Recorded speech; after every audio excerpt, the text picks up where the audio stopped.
Hello.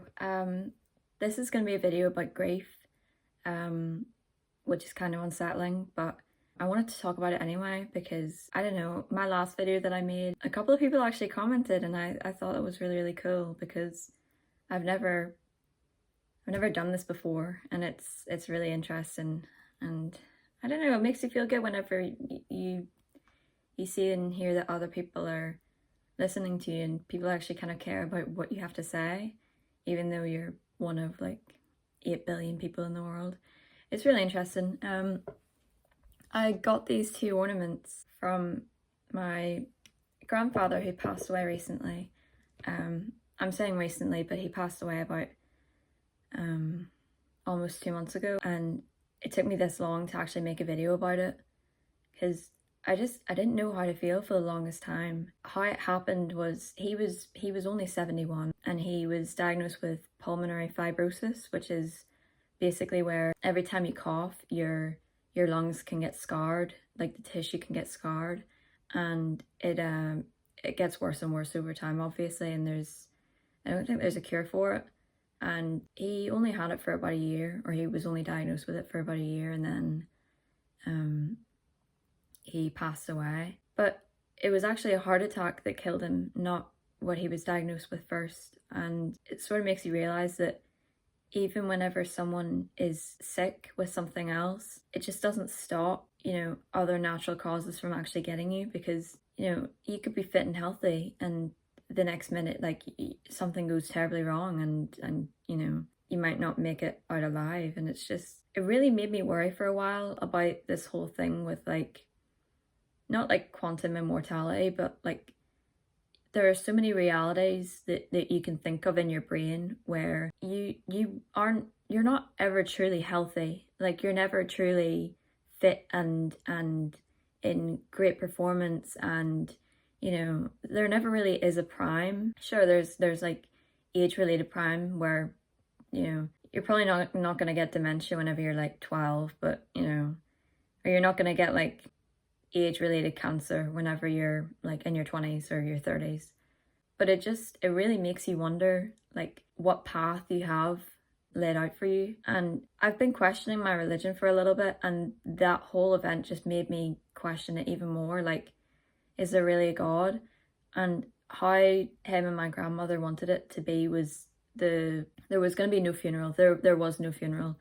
And it would just be cremation. He had family abroad in England, and I can't help but feel sorry for them because you never really got to say goodbye. And even though I didn't live that far away from him, it still felt like you never got to say goodbye. So I couldn't imagine losing someone and not even having to go over for like a send-off, basically, or a funeral or a goodbye, or you don't get that kind of closure. And I can understand the pros with it, like there's less arrangements and stuff and it's not as much money, but I think because we're social creatures, it's just natural to want that kind of closure, because grief is such a scary thing at times, and I think it's difficult to process things whenever you're not really given a handbook on how to.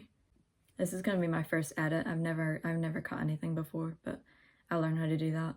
It's just, I don't want to get too off topic. It's just because there's so much you can talk about, and I don't know how my upload speed is going to work. I think I'm just making this video to talk about how I feel and to just sort of weigh in everything that I know and everything that I feel, because I think loss is such a big thing, but nobody seems to talk about it. Like, nobody cares until it happens to them. And well, it's not that nobody cares, but nobody really feels that level of compassion, like where you can be moved to tears just from hearing that someone has passed away. You might not have known them, but I found myself crying whenever I heard that somebody had passed away. And this was maybe days after I'd lost someone in my own family.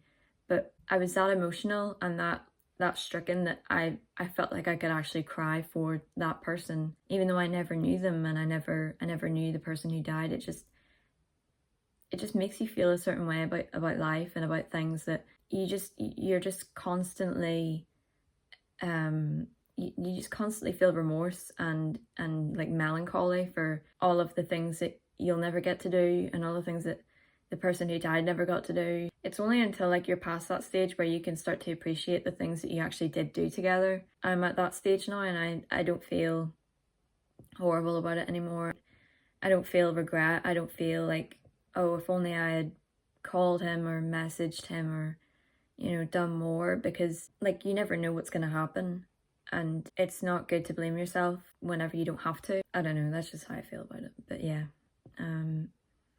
if you've lost anybody and like you want to talk about how you felt, and maybe nobody ever gave you the opportunity to talk about how you felt, or maybe you just didn't want to tell anybody, like feel free to just talk about it in a comment, because I'd really appreciate hearing about, you know, like other people and how they experience grief and that sort of thing, in that sort of sense. But yeah, that's all I wanted to say. So goodbye and take care of yourself.